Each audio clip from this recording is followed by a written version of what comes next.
Namaste, friends. I am not with you physically, but my heart and my spirit is there where all of you are as a community of seekers, as a community trying to understand our time and all time, our reality and all reality. And towards that, let me share that as a young man, I got attracted to Sri Aurobindo's philosophy.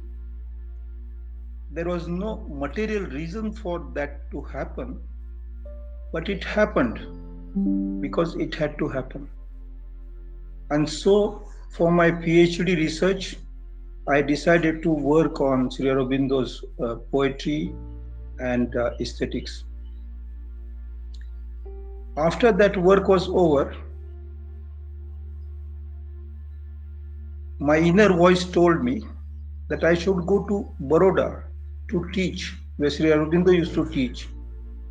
And on going to Baroda and starting my work, I started looking for every sign of Sri Aurobindo's touch and presence in Baroda.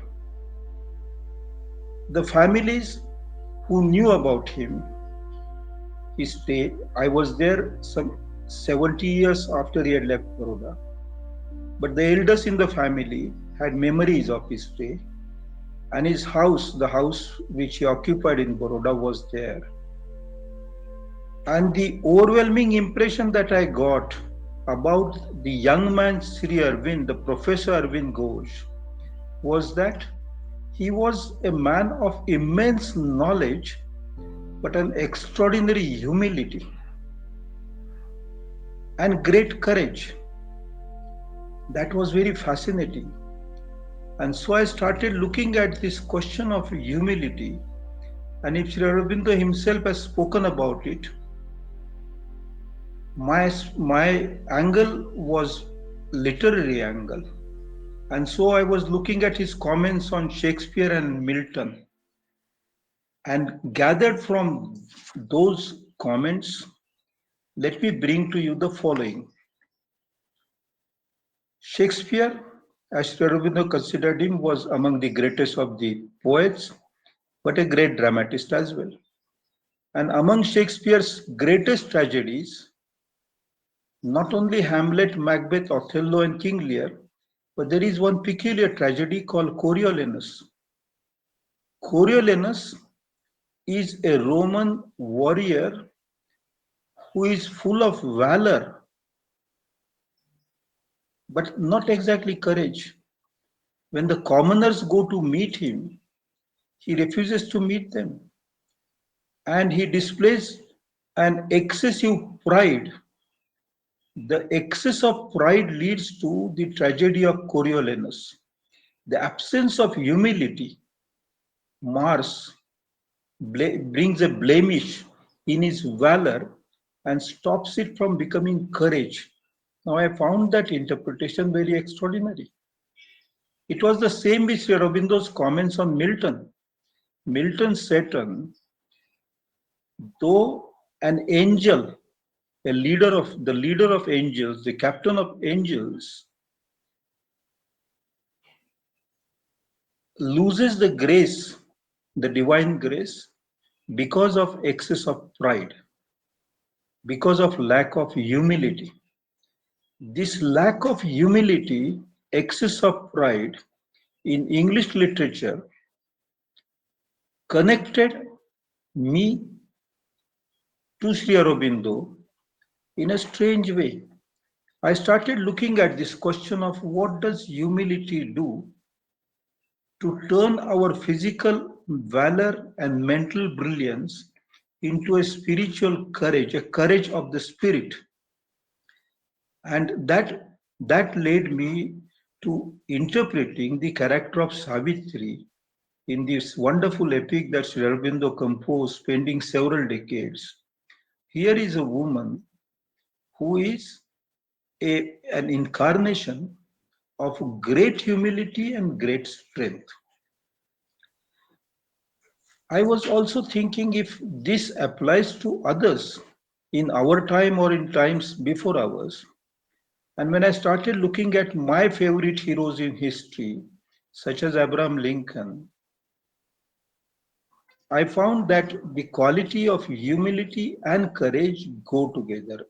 It is humility that builds strength, or rather, the real strength of a person, of one's spirit, of one's life, of one's thought, is in the ability to contain,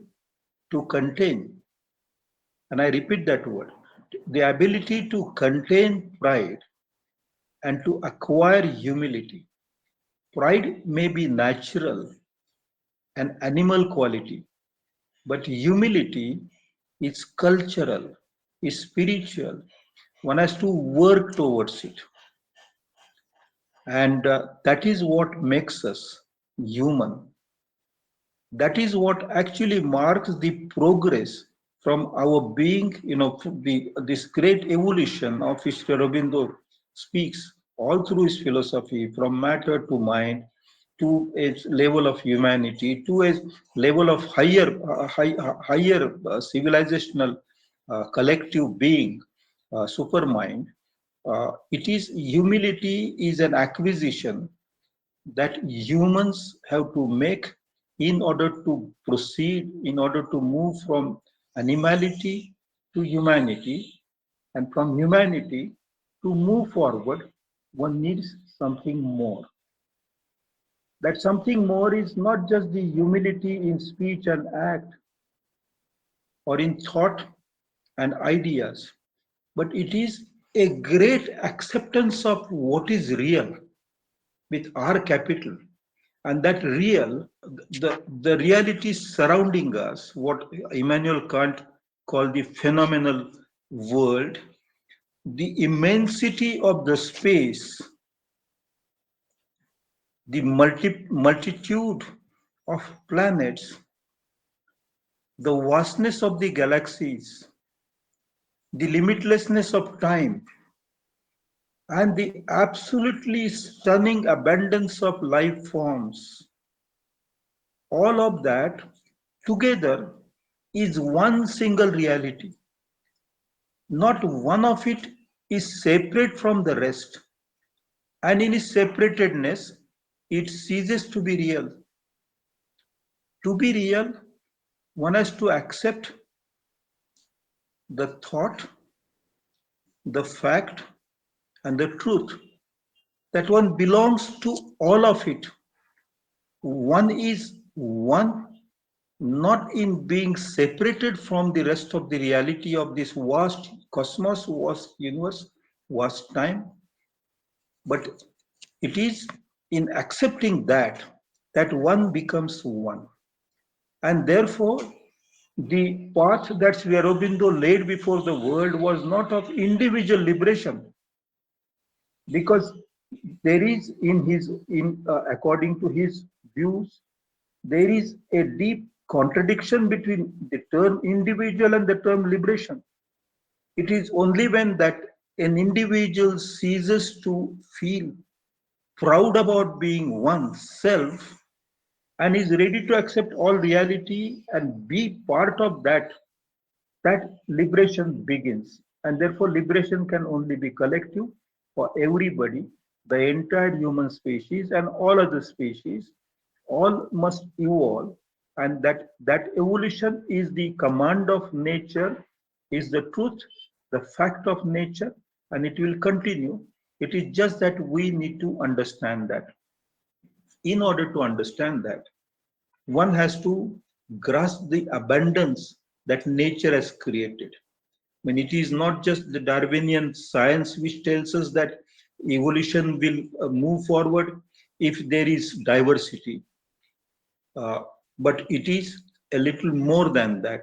And that is, as the Upanishads said, and Sri Aurobindo's eloquent commentary on the Vedic poetry and his translations of Upanishad tell us that this abundance is to be enjoyed. Tena taktena bhunjita. That this abundance is you and it is not to be grasped or possessed, but just to be accepted. There has to be a surrender to this abundance, not rejecting it, and not trying to grasp it, but to stay steadfast on the path requires a humility of a different kind. It is that higher humility that will take us forward to the realization of what the truth of existence is and the truth of life is. I use these two terms exactly the way Sri Aurobindo used in every technical sense. Existence is what our ignorant mind tells us is all outside us. Life is what our ignorant mind tells us is inside us. It is the outside and the inside coming together. It is life and existence becoming part of each of the other in a seamless way that integral yoga finds its fulfillment. Or if I were to use once again the Kantian terminology, the phenomenal world and the nominal world must shake hands. Or to return to Sri Aurobindo's Savitri, as you know, a brilliant line in it says, Satyavan says that when I looked at the skies, I forgot the earth. But when I looked at the earth, I thought the skies were not there. It is the sky and the earth that must meet. Or in the little book that Sri Aurobindo wrote, The Mother, says that ascension is possible when there is aspiration from below and grace from above. And when the two shake hands, when that unity happens, when that integration happens, that one finds liberation, collective liberation. That is the yoga, that is the synthesis of yoga.